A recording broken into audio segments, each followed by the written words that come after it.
Excellent. Okay, hello everybody. So I'm really excited to again be talking to Elrina Van Zyl, who is an amazing pelvic floor physiotherapist, a physiotherapist who specializes in women's health and specializes in the pelvic floor in particular. She's also an acupuncturist, she's a kinesiologist, she's a women's health expert. She knows so much about nutrition, about mental health, about hormones, and probably a lot more. So I will ask her to add to that. But I just wanted to give a warm welcome to Elrina and say thank you so much for coming and sharing your knowledge with us today. Thank you so much for having me. I always appreciate having a bit of a platform in which to kind of address the education and the lack of things and the lack of knowledge. As you know, it's just around menopause, around postnatal care, around prolapse, and there's a lot of myths and misinformation out there and old information, which I think we'll be touching on today as well. So thank you for having me. Such a pleasure. And exactly that. So today I thought it'd be really nice to kind of deep dive a bit more into pelvic floor health. So before we talk a bit more of an umbrella talk, but today talking about prolapse, talking a bit more about leaking, talking about postnatal care and how in the peri to post menopausal years, you know, those issues from the postpartum years often come up again, and just some of the really practical things that women can be doing, and also the things that we should be aware of, the red flags. Oh, you dropped out. Hang on a second. I'm just gonna, you're coming back. There she is. Hi again. So you're on mute, my love. So I'm just gonna get you to unmute yourself there. Yes. Great. So would it be helpful if you first started just by saying some of the most common things that you see in your clinic that women are presenting with? Okay. Okay, so I do see a lot of postnatal ladies, obviously with the mummy MOT. Some of them come in just wanting to know if everything's okay. They want to get back to exercise. They don't want to do themselves any harm. And I think there's more information out there now where people know that actually getting back to that kind of beach body within 6 weeks is just not realistic. So, and understanding that kind of postnatal baby moon period where you really need to look after yourself. So I see a lot of that. I'm just helping, and it's interesting because I see quite a lot of women that were super fit, CrossFit type mentality before, and they can't do basic movements and they can't do them. And it's just about educating them about exactly what you're looking for in a good movement. It's not about how much weight you can pick up. It's not about, it's more about how you move and how you connect the breath to the movement, which is something I know you're a real advocate for as well.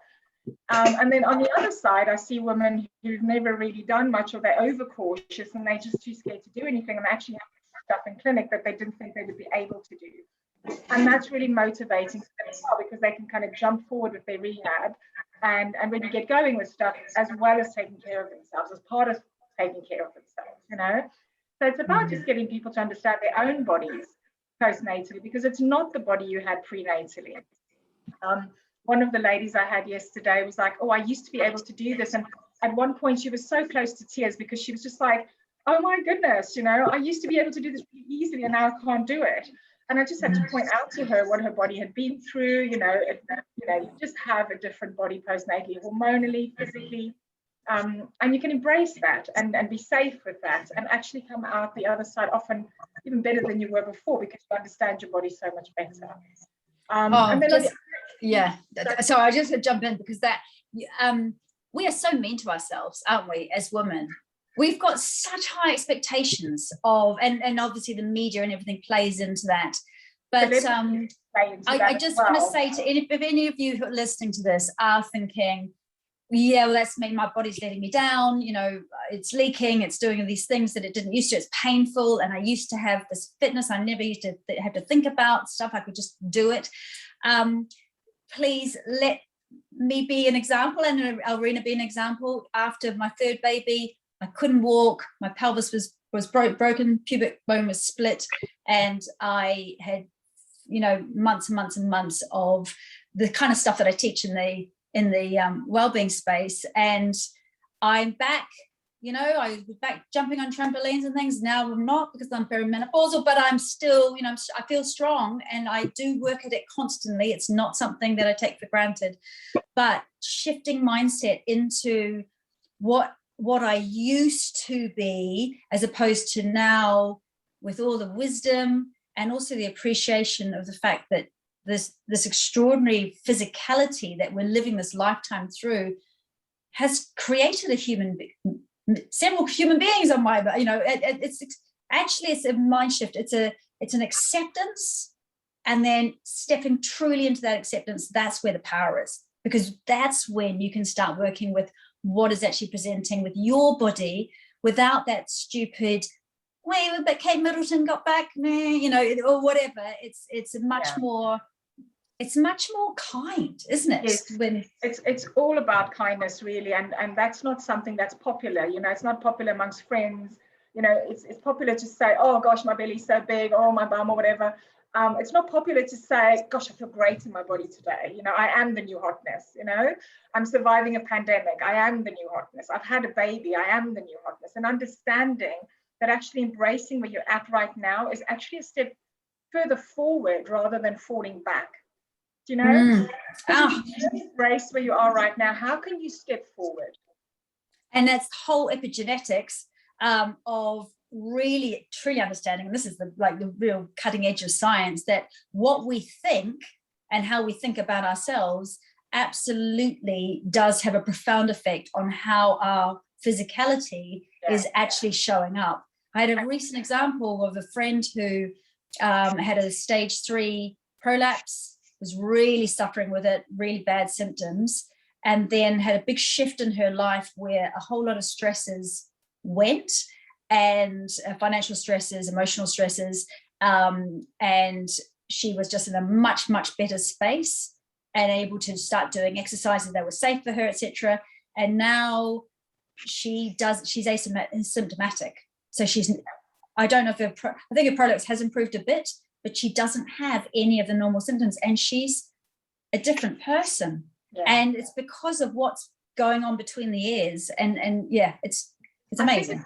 At the very basic level, something we probably need to understand is that pain and sensation isn't felt in the body, it's felt in the brain, it's interpreted in the brain. So, you know, the signal is coming from the body, but the interpretation happens in the brain of whatever that signal may be. So, you know, if you're having a particularly bad day and you stub your toe, that really, really hurts.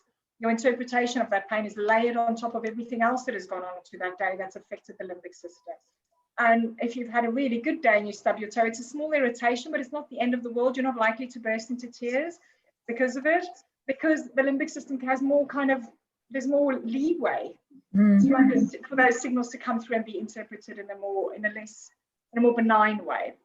Not having this massive reaction to things. So I'd probably say about 99.9% of my chronic pain patients have huge emotional things going on. And there's a lot of research in this area as well. Chronic conditions, autoimmune conditions. You've got to go back and look at, you know, if you look at the adverse childhood experiences study they did, and there's lots of books on this topic, you know, the body keeps the body says no, and this is all research backed. So understanding when you're really suffering with symptoms of whether it's prolapse or pelvic pain or whatever it is, you can't address that, and I never address that without looking at the soup that woman is swimming in today. You know, what's happening in her life before we go and look at just that one thing. And in fact, Linda, you'll remember you sent a lady to me some years ago, and the first 3 or 4 sessions with her, and certainly the first session, was just, what's going on in your life? And she came for stress incontinence. We didn't address it at all in the first few sessions because it literally wasn't relevant for her. You know, that was a to my door, and that was the thing she felt justified in seeking help for. But in fact, there was so much dysfunction in her life that she needed to address a lot of that before she had the headspace to actually go do the work she needed to do to address the stress incontinence. Does that make sense? Hey, that's so important that you say that, because I think we're very good at going, oh, the doctor said I should go to the physio, or the doctor said I need to go to the gynecologist, but recognizing that we are these holistic beings. And I mean, this is why I did my coach training, you know, why I need to be a coach as well, a women's health coach, because all my one-to-ones, I was finding that yes, lower back pain or hip stuck, etc., everything comes back to emotional trauma or stuff that's happened. And we all have our stories. This is the really important to realize. It's not just you. If you get to your 40s and your 50s, you'll have stories. You will have stuff, which is what makes you such an interesting person, actually, and a survivor. But you can't get away from the fact that you will have stuff that you do need to address. And if it is coming out as a physical manifestation, which is causing you disease of some form, then you can't just do some stretches to release tension in the pelvis.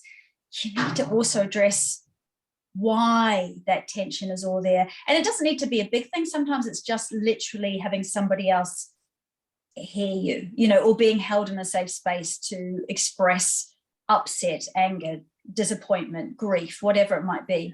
But as women, I think pelvic floor. At a very basic level, coming back to how yoga ties in so nicely with this whole thing we're talking about, is the breath. Because I see so many people, yoga teachers and Pilates teachers included, they come in here with this tight belly. And I ask them for belly breath and they have no idea what I'm talking about. They literally can't let that belly go. They've been holding on for years. It doesn't feel like an effort. They're proud of their flat tummies. But in fact, that has such a massive impact on the breath. And then the breath has to go up here. And then that really stimulates all the kind of anxieties and stuff. And then it feeds that. And now you've got that up here. You've got the diaphragm up here. And the poor pelvic floor is down yonder being tugged up. And you can't release. And now you can't understand why you have prolapse symptoms or why you have incontinence or whatever. Because you're doing your pelvic floor exercises and your core's so good. And, your posture's so actually coming back to the breath, you've been holding too much, you've got too much tension, you can't connect to the breath. And sometimes that would be because you've had a stressful period. I actually released one of my pelvic pain patients the other day. I released her shoulders, and when she stood up, her bra strap fell off her arms. Yeah. We had to release an inch and a half because her shoulders were just there. Had actually dropped down. Symptoms have pretty much disappeared. Yeah. From releasing yoga is the bomb. It's the bomb. It might have been designed, many of these things designed thousands of years ago by men, but actually, as far as middle-aged women go, you can't get away from the downtraining of the central nervous system, that, regulating the central nervous system with the breath, with awareness, with the deep opening movements that that I really advocate, because that's so important before we do the strengthening. And yet still, I think there still needs to be a big mindset shift, because so many people are in that do mode, and anything that seems slow is boring.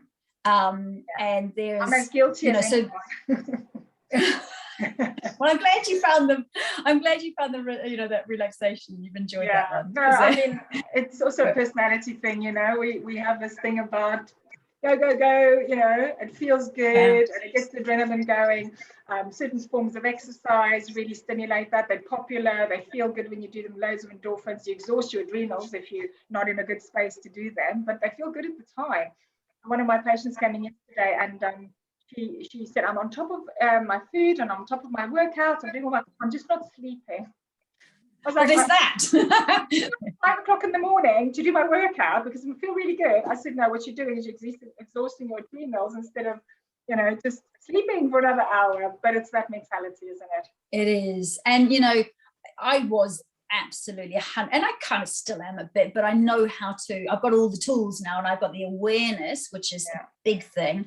But when I was working in television, I was doing Ashtanga yoga for 10 years before I did my yoga teacher training, and I was basically doing gymnastics and holding my breath. I wasn't breathing. And when I finally did my teacher training, I remember the senior lecturer was just like, girl, I was so stiff and couldn't breathe properly. And it's been a total re-education to learn the utter power of, for me, I do a lot of guided meditation. So I do guided meditations most days. And I now know when I'm going into that slightly, in yoga it's called rajasic state, where there's slightly spinny in your head, where you're just going into slight overwhelm. And now I know I will stop everything and I'll go and do a guided meditation. And I've got a whole lot that I like to do, but it helps me just to drop down, go into long extended exhalations, stimulate that vagus nerve, relax the diaphragm, relax the pelvic floor, relax my jaw. Even 10 minutes, it can just completely change states. And I don't run, and I don't do a lot of cardio anymore. I do walking, absolutely. There's a time for that, isn't there? And I certainly think, I mean, we're not there anymore, you know, because we're both 50 this year, and I think things change. But then there is a time for that when, you know, it's what works for you. It gives you your headspace, and your body can do it. And for some people, it's a very natural, wonderful thing. It's about not getting addicted to those feelings to the expense of your body and the expense of your mindset. It's hard. It's a hard mental shift. It's an acceptance thing. Acceptance. Yeah. Anyway, let's talk about our bottoms. Let's talk about downstairs. And so what I was going to say is that the types of patients I see as well, obviously these moms that just want to get back to exercise, are the ones with pelvic pain. They can't, they can't even wear underwear. They can't wear jeans because it's just too uncomfortable. Some of them have really chronic urinary urgency, so they literally need to go to the loo all the time. Some of them have leaking. Some of them have leaking and frequency. You've got your, I think that, pelvic pain, and then those with painful sex because they just can't, even fathom something going in there when it's already so sore and tender. And that will be across the age ranges for all those things. But normally it's a problem that brings somebody to my door unless they're coming in from my MOT just to have a checkup, you know. So is that postpartum? As well as is that often an estrogen issue postpartum or not? Is that, it is as well, is it? Okay. Well, it is as well. Look, I mean, there's a lot of stuff that goes on, but certainly a lack of estrogen in your perimenopause, menopausal time, as well as postnatally when you're breastfeeding, you know, that's as low as it's going to get, isn't it? So it certainly is, because estrogen really feeds those tissues. It really feeds the muscles to keep them nice and strong. It helps us with weight loss as well. So it's really important that those estrogen levels are where they need to be. But of course, in natural flows here and throughout your life, where things will go up and down postnatally, and then up again when you're pregnant, and then up and down when you're in perimenopause, as we know, and then dropping and flattening out unless you're taking some kind of hormone replacement therapy post-menopausally or perimenopausally. So it's understanding that, and also understanding that if the tissues are really dry and sore, and even if the sphincters are leaking just because they're kind of opening, because there isn't enough bulk to them, the estrogen just hasn't had enough kind of fleshiness, if that's the right word, you know, for it to close. Fleshiness of the sphincter. Fleshiness of the sphincter, so it's more like that. Being fleshy is what we need to ask. Exactly. Is it fleshy enough? Or does it have a little bit of a gap? So if you have a little bit of pressure through there, you know, and that's super easy to treat with a topical estrogen postnatally and perimenopausally. So could you just talk a little bit more about that topical estrogen cream and maybe come a little bit closer to your microphone? Sure. So I should have it down here. I actually haven't got it down here. There's a few on the market. Some of them are pessaries or a tablet. I prefer personally the cream, particularly for my patients that struggle with incontinence, that I think might be due to a little bit of this kind of opening of the sphincter due to the muscles pulling back. I hate the word atrophy. It sounds like drying out. So I try and avoid it. But essentially that's what's happening. It's like not as big and bulky as it was, you know, and as fleshy. So sorry, Sorry, love, you think it's just not as fleshy as it not especially right now. Not especially right now. But the Avestin, which is one of the estriol creams, which is a form of estrogen that can be used safely in the vagina, even if you have a history of breast cancer in the family or even yourself, it's very safe to use because it's not absorbed systemically.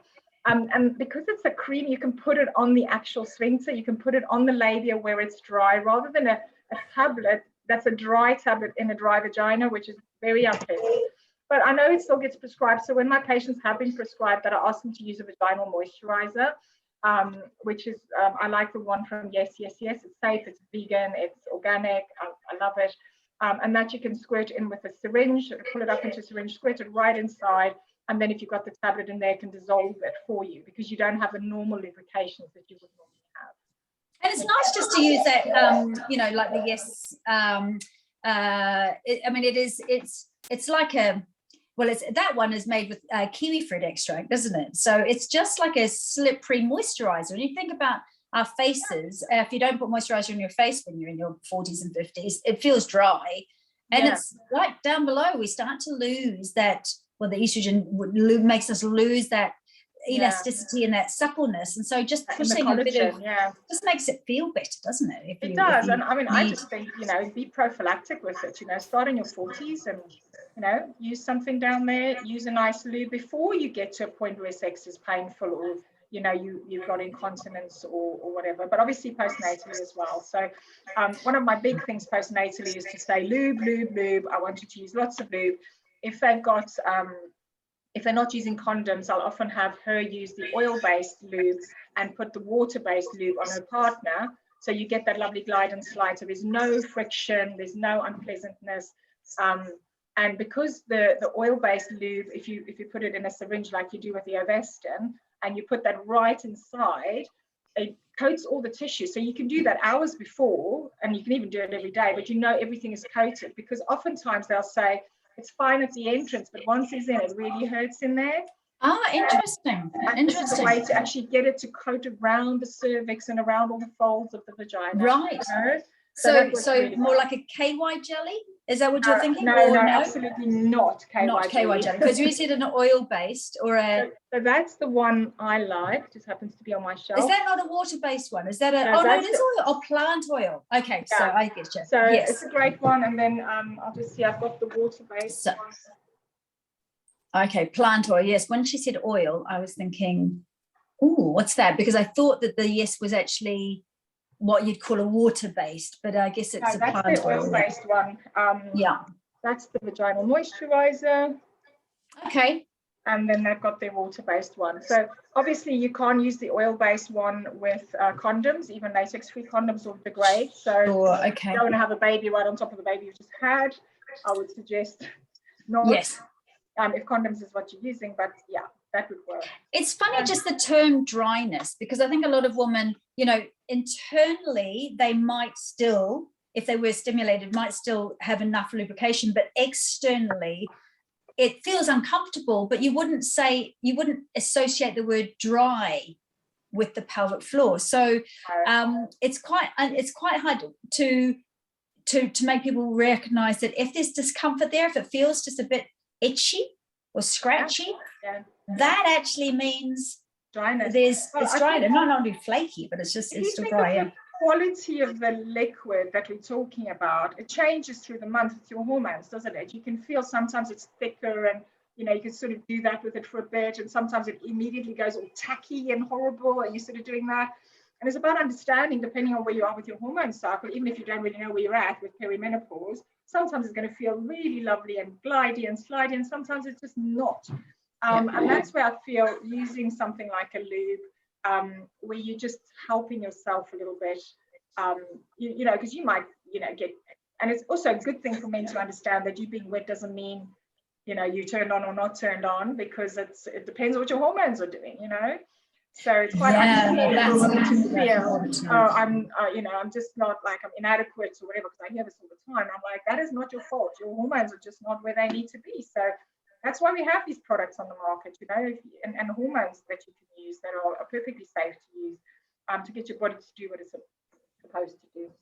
So amazing. We've gone straight to sex, haven't we? We have. Well, how did we get straight onto sex? Let's talk about prolapse, because that's something that I think a lot of women postnatally. I mean, I've just been teaching a prenatal class. One lady is onto her 5th baby, and the other's 2nd and 1st babies. But no one had told them about prolapse, and none of, and yet there was definitely issues around leaking and all the rest of it. So apart from the lady who's having baby number 5, she knows about it, but not until quite recently. So we were just having a discussion. People were like, why does no one talk about this? So please, could you address what it is, why it happens? First of all, I would probably recommend a friend of mine or a colleague of mine's book, which is named exactly that, Why did no one tell me? Well, that's perfect, isn't it? That's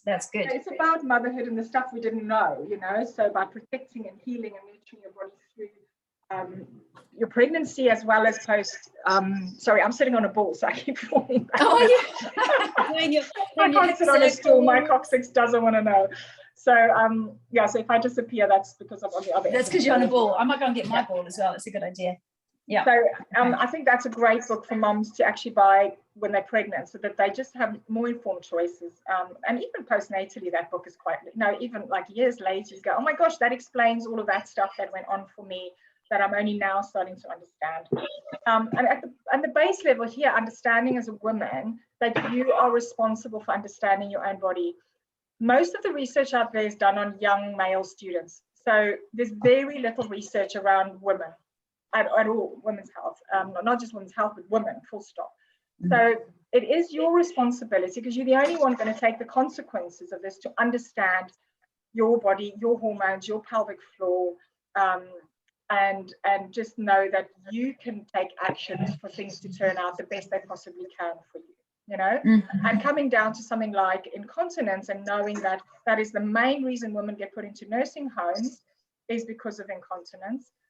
That should be really motivating for you if you're not sure if you want to address your pelvic floor right now, because you're too busy with your kids, and you're too busy with life, and then you're too busy with your career, and then you're too busy taking care of your parents, and then you're an old person and you no longer can do much about it.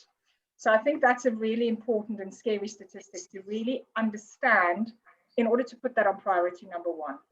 Can I just ask you quickly, what do you do?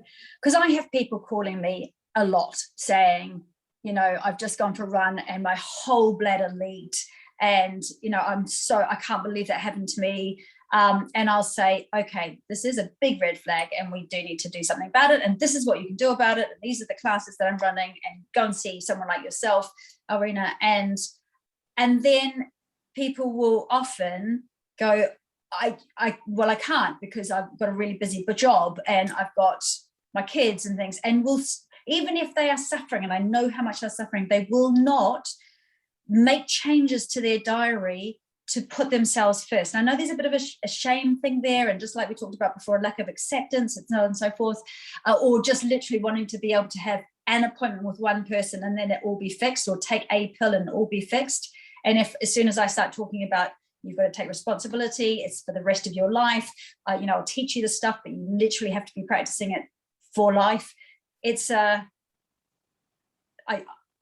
quite often, I mean, there's a real distinction between people who go, okay, yes, I'll step into that arena, and those who will just go, let me get that sand and put my head in it. So what do you say? Well, I mean, I get this all the time as a physio, you know, because I don't come from the point of view that I'm going to fix you.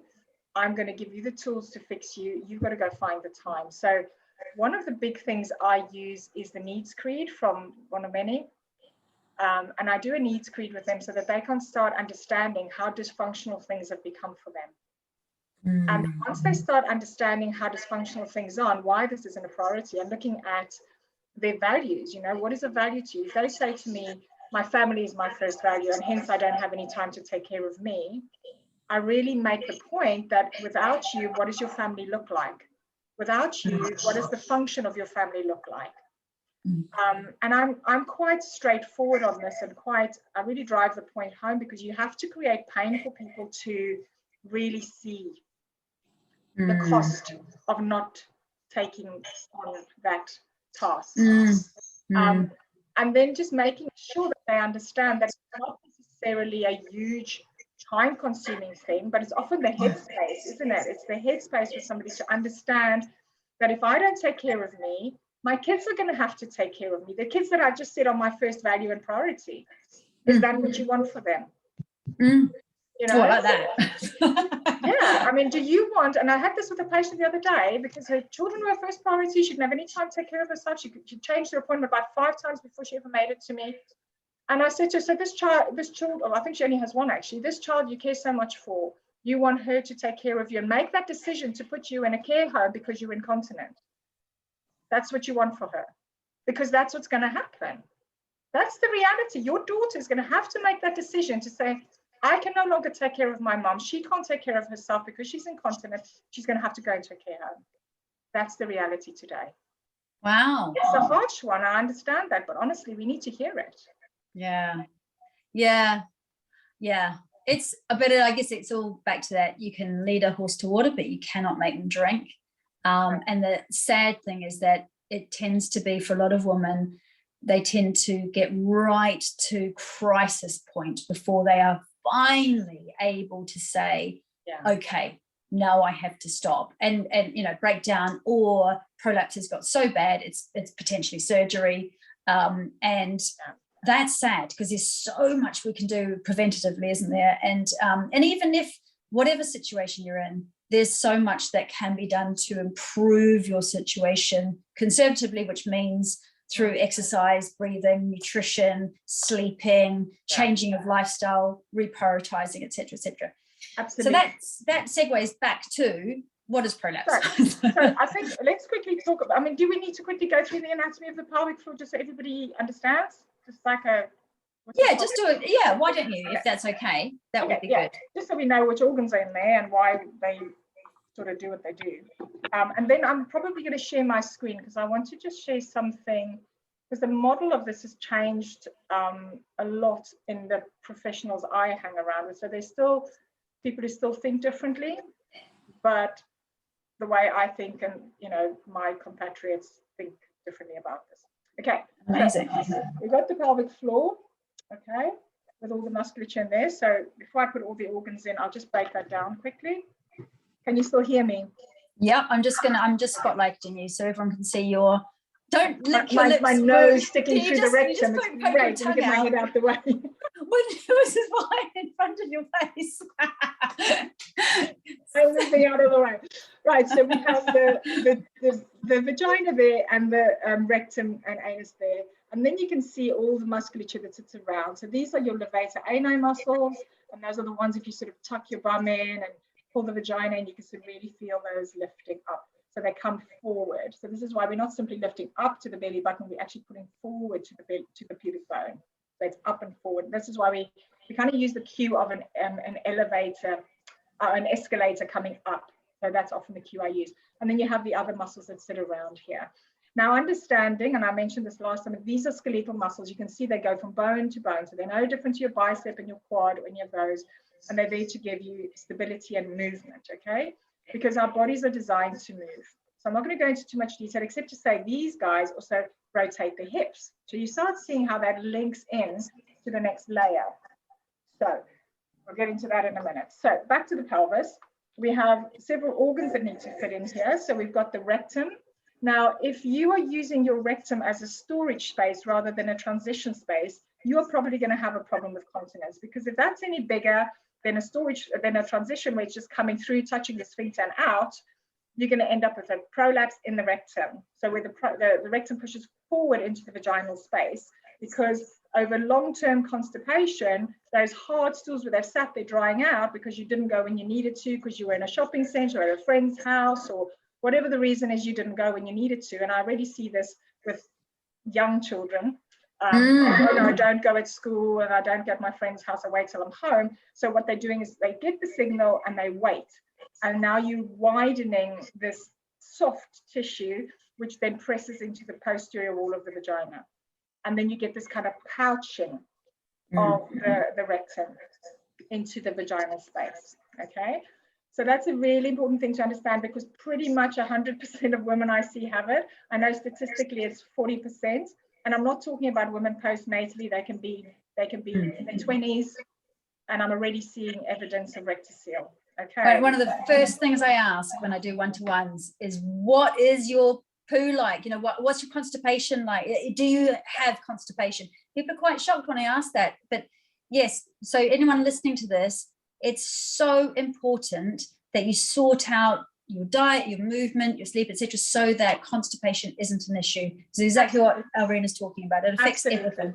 You always treat the bowel first. You never treat the bladder first. If you haven't addressed the bowel, and of course, as you say, the bowel is affected by diet, it's affected by stress, it's affected by breathing, it's affected by movement, you know. So if you're just a sedentary person that eats a processed diet, you are going to be constipated. You deserve to be constipated. So you need to fix some stuff, you know, and address that first. Water consumption, so important. I can't tell you how many women coming here, they're absolutely exhausted, and we just put them on 2 liters or 30 mils per kilogram of body weight water, so around 2 liters for most women. And they come in and they feel loads better. Oh my God, so much better, and you know, all this sort of stuff. So, dehydrated, girl. Yeah. Yeah, so it's huge. And also nothing in your body functions without water. You know, that's a lecture in and of itself. Okay, so if you imagine, you know, that's going to fit in here and hopefully not be bigger than that. So that's our little pelvic bowl. So you've got your rectum, and if you think of the average size of a stool, then it's bigger than that, and you probably are storing some stuff in there. And you can easily feel if you have a rectocele. In fact, let me teach you this now. By putting your thumb, I'll just use my finger, it's a bit easier.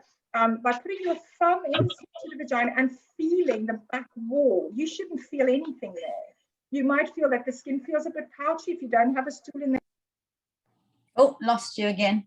So Irina's just talking about the back passage being a bit pouchy if there is a bit of a rectocele, not even so much of a rectocele, but just simply if the stool is hard or you've got too much stool, it can push against the wall of the back wall of the vagina. So yeah, getting on top of constipation. Actually, there you're back. Hi. Okay, we lost you. So if you put your finger into the vagina, you can feel this wall at the back, and you should be able to touch all the way to the back without feeling anything. If you have a stool in there and you're about to go, then fair enough, there'll be something there, but sometimes you'll feel it actually sits all the way down here and you need to push it up and back and support that wall. It's called vaginal splinting, where you're just splinting that posterior wall of the vagina to support that stool to come out, okay? Now, there's a reason all of this happens, but I'll just quickly run you through all of it and then we'll look at the biotensegrity, okay? So why did it pouch out? Partly because there was tension through the tissues that shouldn't have been there, okay? And that's the same for all the other structures. So that's a rectocele. So we also grade pelvic organ prolapse.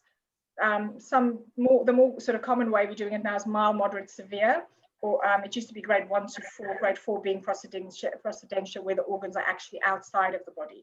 Grade 1 is just slightly descended, grade 2, further, grade 3, you can see it at the entrance, and grade 4, it's all the way out.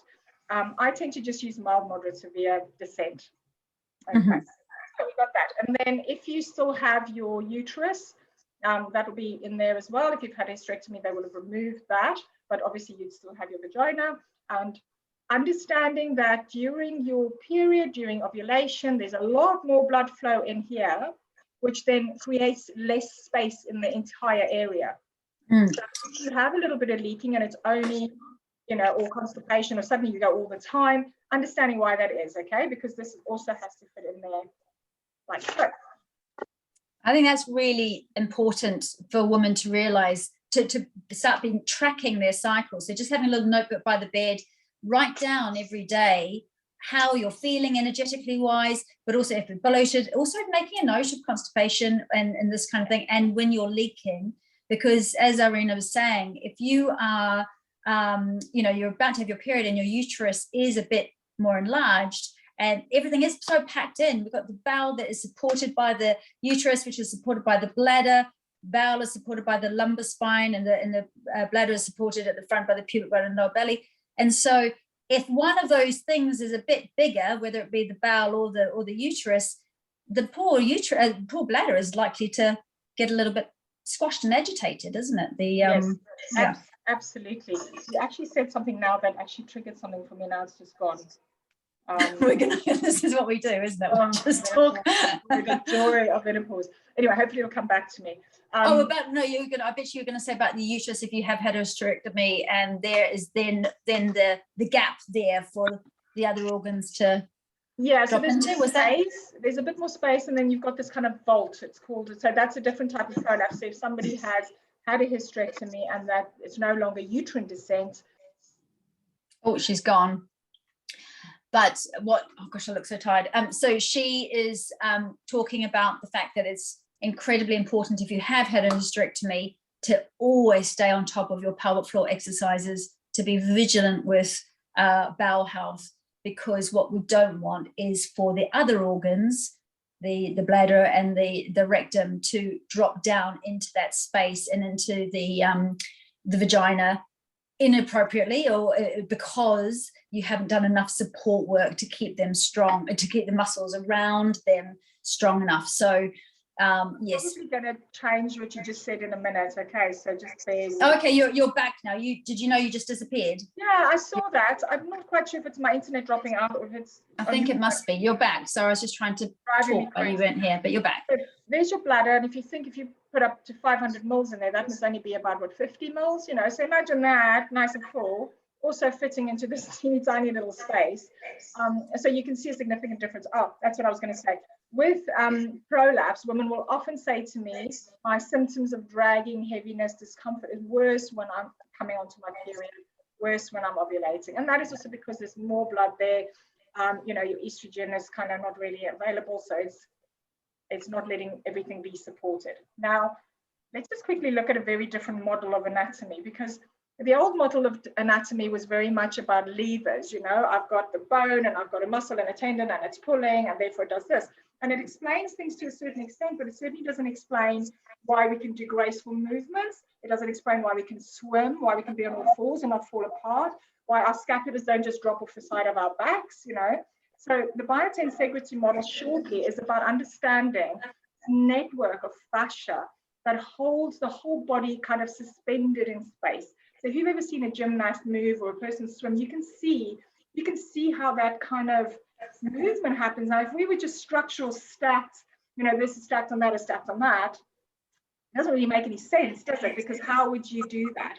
So if we instead hold the model that you've got this network of connective tissue, ligaments, muscles, suspending within it the bones and the organs, you then understand movement a lot better and explains things a lot better. And there's a lot of, I mean, we're standing on the shoulders of giants when it comes to this. And Anna Krau is doing some amazing work. She is, yes, yeah. Prolapse. I read the research paper actually this morning on the last paper she published, the difference in the severity of prolapse and prolapse symptoms on patients when she only just worked with this model, rather than the thought that things are dropped down. Yes. Working on the model that something was pulled. Yeah. So can I share my screen on this? Yes, you've just dropped out again, so I can't see your vision. But yes, so this is especially relevant to any of you listening who maybe you've had a episiotomy with birth because of scar tissue. Yeah. Yes. Okay. So this is the model of the pelvis, a biotensegrity model of the pelvis. You get them for the whole body, different organ, different, you know, like a shoulder and so on. Absolutely brilliant. Now, if you imagine you have an episiotomy scar, or you've got a one leg longer than the other, or you've got a slight twist through your pelvis, and you see these bands that hold things together. Now imagine you've had a little scar just there. Mm-hmm. Can you visualize? I'm sorry. Oh, you're dropping out. So hang on a second. We are. Scar or a tear that's happened during a birth. Are you still there? Yeah. You just came back again to say if you've had a scar during birth, which is, yeah. Can you hear me, darling? Now? I'm just wondering if sharing your screen is not working for the internet connection. So I might get you to, because I've just lost you. So I might get you, if you can, there we go, to come back without the sharing screen. That might work better. But yeah, ladies, this is really relevant if you've had a forceps delivery, a episiotomy, anything where the structures that support your organs might have been compromised. This can also be an issue if there's been, you know, a severe tear, even an extended pushing phase. So here she's back. Elrina, can you hear me, my love? So yeah, I can. Sorry, you froze up, so I'm not quite sure where you were. So what I was talking about is any tearing, any scarring in this area here. You can just imagine what that would do to all the surrounding structures, okay? So if you were to pull there, it would pull all of this out of alignment. If you had a pull there, a tight hip, lower back pain, you know, issues with the lower back. And I have yet to see a patient with a severe prolapse that doesn't either have lower back or hip issues as well, okay? So you start seeing there's a problem here, and therefore that pulls that away. So now you've got tension and torque through the tissues. And now the poor organ that should sit nice and central wherever it's supposed to go gets tugged and pushed down or pulled down. And you start understanding better why pelvic floor exercises are not necessarily the solution for every person. So if somebody's had a levator ani kind of avulsion and they're more prone to prolapse, is it the scar tissue perhaps that's pulling on the organ, you know, so that it doesn't heal as well as it should? And there's a lot to be thought about around here. Now, the model I like to use in the work that I do, there we go, is Diane Lee uses an acronym called RACM, release, align, connect, and move. Now, whether you're coming in for pelvic pain, whether you're coming in for organ prolapse, I don't really mind, because that's what I'll do first. So I'll go see, how do you move? Where can I see tight structures? And this is when my training as a musculoskeletal physio comes in really handy, because I didn't dive straight into the pelvic floor when I qualified. You know, I had a good 20 years of experience before I started doing pelvic floor specific work. So I really feel that serves my clients well, that I can zoom out and look at how are you moving, how are you squatting, how are you lunging, how are you picking up your baby, so that we can see if you've got tightness in a hip, if you've got lower back stiffness, how's that pulling on the structures of your pelvic floor, and what kind of tension is happening for you. And then we start with the release, align, connect, and move, because we release first the tissues. I teach you how to release them. And when you release that, and this is where Anna's research came in so amazingly now, is that a huge percentage of women had no symptoms after, and an objective improvement of their prolapse after the release work was done. Isn't that? Well, it's not surprising at all. If, like you said, if it's tension, if it's pulling, it's tension, and you're getting in there and you are releasing the tension, pulling from scar tissue, myofascial release. Scars there. Oh, sorry, there. Sorry, I'm putting my nose back through the vagina. In there, then if you think of how that would start pulling on all the surrounding structures. So if you're releasing, and that's pretty much the first thing I do, is I go and release here at 5 o'clock and 7 o'clock. That was 6 o'clock. Release those scars that sit there, the tension that sits there. Release the adductors, release around the abdomen, release around the C-section scar. Anything that could be holding tension, release through the hip, release through the lower back, get you to move better. You know, so you've got your release phase and you've got your alignment. You know, where are you in space? You know, how do you hold yourself? Are things aligned as they should be? Connect the breath to the movement. Connect the mind and the way you think about your breath, about your movement. And only then do you move. So now you've got somebody who wants to start running with a prolapse or they're leaking or whatever, and we just zoom right back, start with that process. And by the time I get them to run, they are safe. Is that train to run rather than run to train, or what is it? You know, strengthen to run rather than running to strengthen. Yeah. So that's so. And I wish if everyone could just get that one thing, that releasing tension, appreciating that tightness is not strength, it's the opposite. Releasing that tension first and then realignment, because you know, when I see people running and their tail is all tucked under and they're all quad heavy and their head is jutted forward, and yet they won't come to yoga, and I just thought, the long-term damage.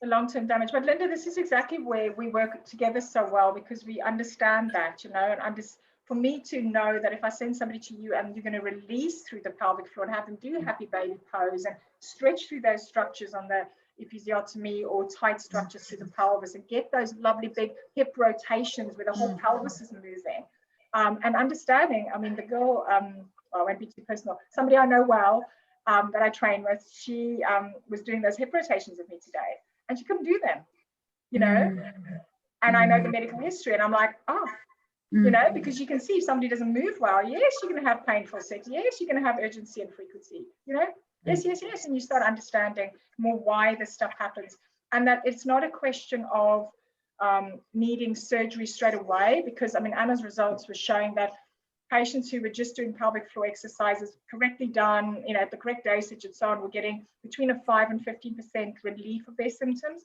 whereas the ones who went through her kind of protocol of release, align, connect, and move were having up to a 49% improvement in their symptoms and severity of their prolapse. So it really is a huge shift in thinking. And it's taking the time to understand it, because it's for you and I who've been immersed in this world for a very long time. It's a no-brainer. Why would you not do the work? It's just so important to fix every aspect of your life. Why would you not? But if it's not in your repertoire, and all the media has ever fed you and all you've ever absorbed in our very patriarchal world is, you know, if we do have an hour free a week for ourselves, we've got to run, or we've got to do something ahead, we've got to do something to burn off the fats which we're getting around our tummies, we've got to go, because that's how we are perceived as being worthwhile. And so, and we do have this bizarre perception, and I hands up, I definitely have had this up until 40 when things changed, where calming things down and looking after yourself and putting your feet up is seen as being a bit lazy, you know, and we do have that underlying just dialogue within our brains. So what you're describing, to deeply release, and it can't just be the myofascial release that you do, it's got to be the breath, movement, like you said before, it's got to be the mindset, it's got to be everything. Absolutely. I mean, manual is such a tiny part of it, you know. The manual release is often more about just understanding, you know, and using those techniques. But then I think sometimes that's also about taking the time, you know, taking those 15 minutes and saying, this is my time and I'm going to do this for me. But then movement, you know, happy baby pose or a deep squat, these are also going to release tissues down there, you know. So just as we know that a good stretch can release something as well as a massage. Yeah, and you can do it quite fast. This is the thing, the more, you know, deep relaxation is a learned response. So the more you practice being able to drop into an extended exhalation, use your exhalation to open up muscle fibers, you know, use your conscious relaxation around your face in order to enable the rest of the body to start opening and releasing. You can do stuff which, you know, you'd think would take you a long time quite quickly. You know, 5 minutes a day can be magical, transformative, but it can absolutely be transformative. I think something I didn't actually complete because I dropped out and I started talking about biointegrity is just, we spoke about the rectus seal.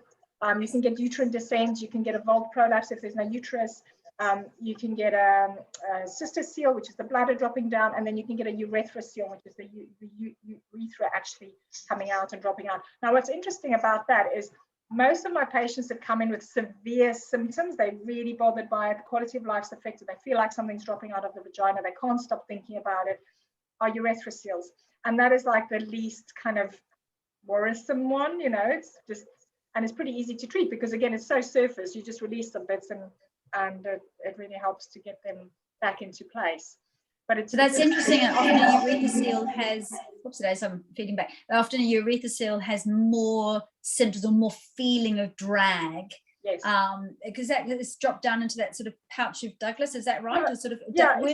And it sits right there, doesn't it? It's like right here. So I think that's why it is. And often with intercourse, that will be what hurts because he's rubbing up onto that sensitive structure and then they end up with a UTI afterwards, and because, you know, it's just all very unhappy down there. So teaching different positions for intercourse, and then again, you know, release, align, connect, and move is the main thing. Would you like to see this on a chart on my wall, or have you got an idea? For the cytosol and rectus seal. Oh, sorry, cytosol and urethra seal, you mean? No, just for the, I think it's the rectus seal and the cyster seal that's on there. Well, I guess I'm just thinking, if you're closer to the microphone, it's easier to hear you. If you're thinking about the vaginal vault, and we're talking about either the bowel is dropping inward, when I say dropping, moving, shifting inwards, being pulled, or the bladder sort of pushed backwards, or the uterus dropping down.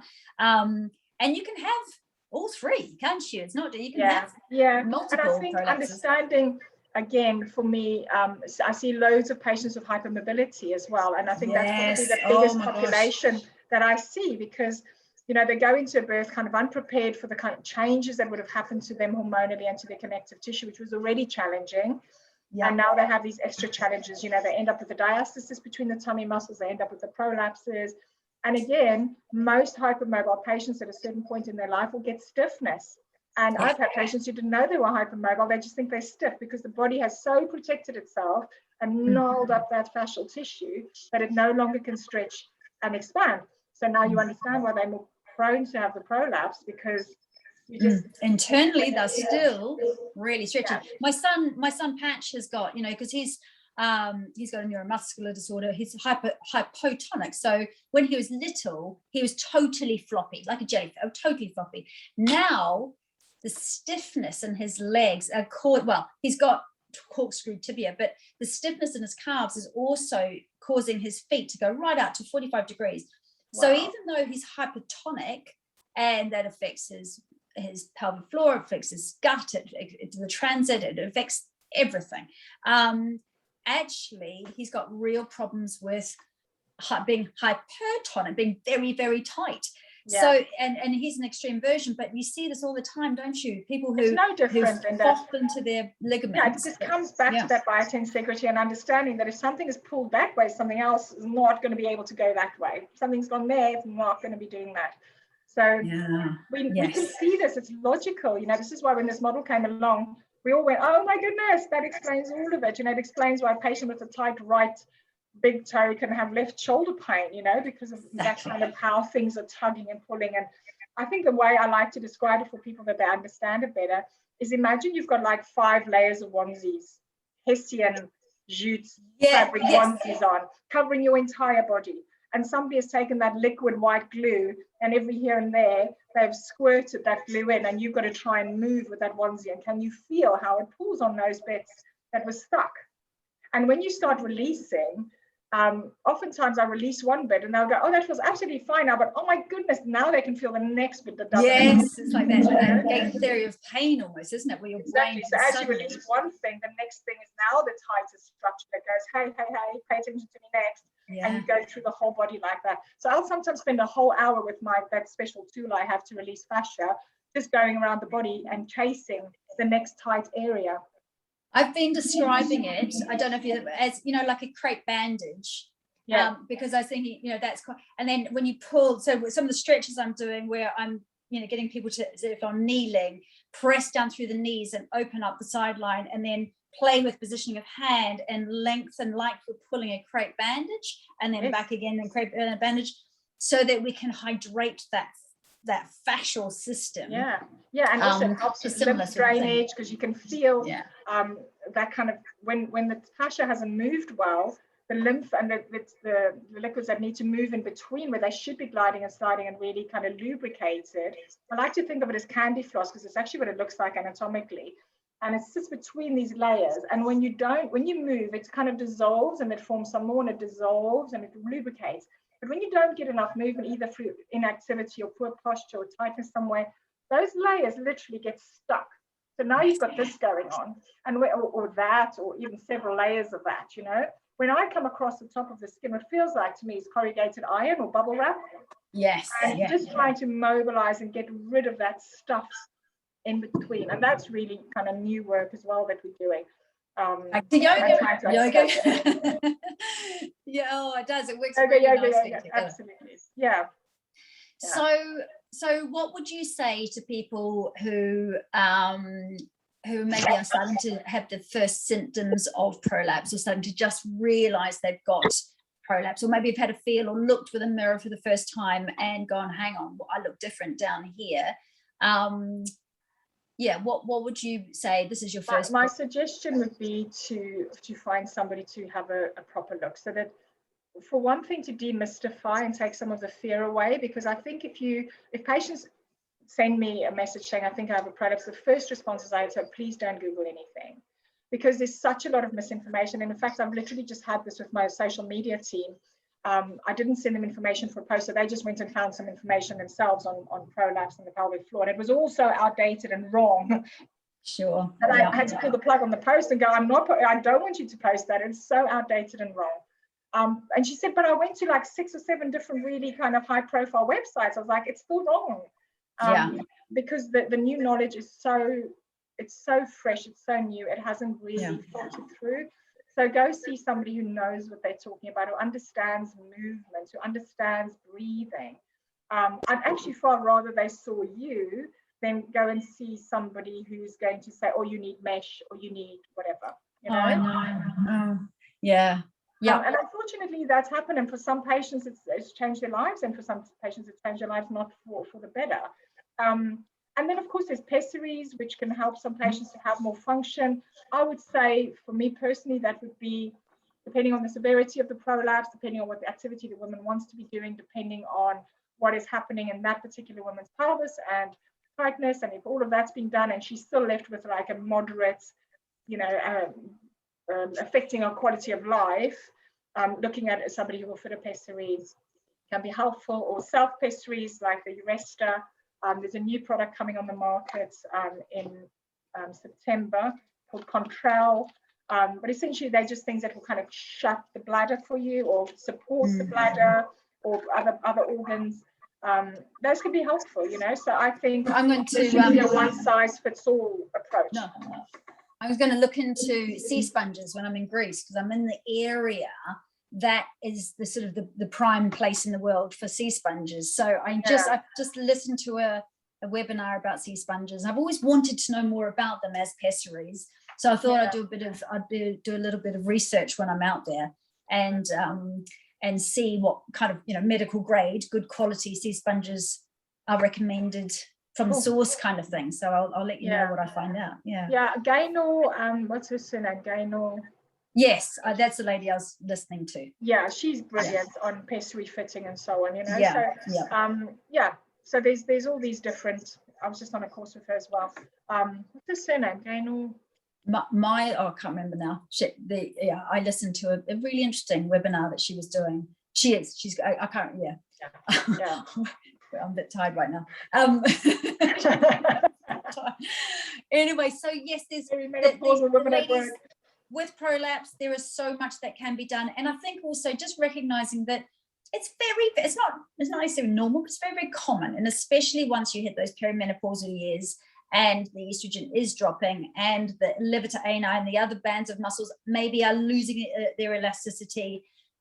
Maybe we're ramping up the high intensity exercise without actually having a good, relatively strongish pelvic floor. Then it can happen, and it's not the end of the world. There's an awful lot that can be done, and once you've got over that initial, oh my God, how could this have happened to me, talking to people who are able to assure you that you're not alone, you're absolutely not alone, and there's a hell of a lot you can do. And you kind of like, once you get to that acceptance, that santosha in yoga, that's the key ingredient to change, because that's when you're going to start to learn the activities, learn the exercises, that were going to help you, and also connect in with the people like Elrina, who's going to be able to help you. I just want to make one last note before we close off, Linda, is like, what is a strong pelvic floor? Now that's a good one. Yes, please. Because please address. We have these women with prolapse, particularly, who are holding on for dear life because they feel like the insides are falling out. That is not a strong pelvic floor. That's a short, tight pelvic floor. It's not functional. It needs to be able to move through the full range of movement, because my arm isn't going to be much good to me if I want to pick up my cup of tea, and I can only do that. And then all the compensations happen around that, So if there needs to be movement through the pelvic floor. It's tone, isn't it? I should have used the word tone. Absolutely. Tone, not strength necessarily. I just think of it as a trampoline. It needs to be able to drop. It needs to be able to contract. If you're in an asymmetric position, one side's going to do one thing, the other side's going to be doing something else. It needs to be able to adapt to the pressures put through it. And when there is tightness or when there is weakness, this is when we have, if you think of a sausage, you've got like tightness here and weakness there, and woof, there goes the organ. There's a big sausage image in my head now. And you can just see that kind of squish as you move. Yeah. So just understanding what a strong pelvic floor is, not just being able to hold up high really tight. Maybe a toned. We should use the word toned rather than strong. That's probably better. Isn't it? Toned and flexible even pelvic floor. Well, toned, means is exactly that. It has to be able to fully lengthen and fully contract, which is, why yoga is good for tone. It's strengthening, but absolutely lengthening. You cannot have just tight. And having strength in length, isn't it? Yes. Well, like that. Strength in length. Is there anything else that you think is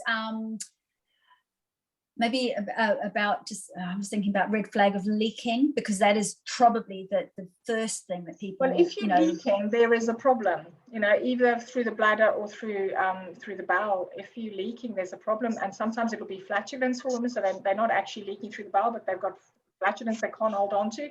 That is a red flag. If you want to hold and you can't, something isn't working. So understanding what you can do about that, and knowing there's something that can be done about that. You don't need to just fill up your trolley with 10 ladies.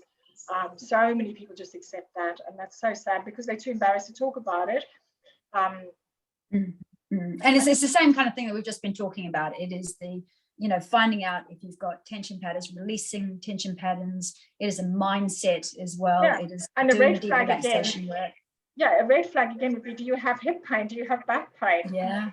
If you have hip and back pain, well, I'd probably go see somebody about that and see if there's something that can be done to release that before those issues present themselves in your pelvis, because they're already presenting themselves in your pelvis, just not where you think that could be.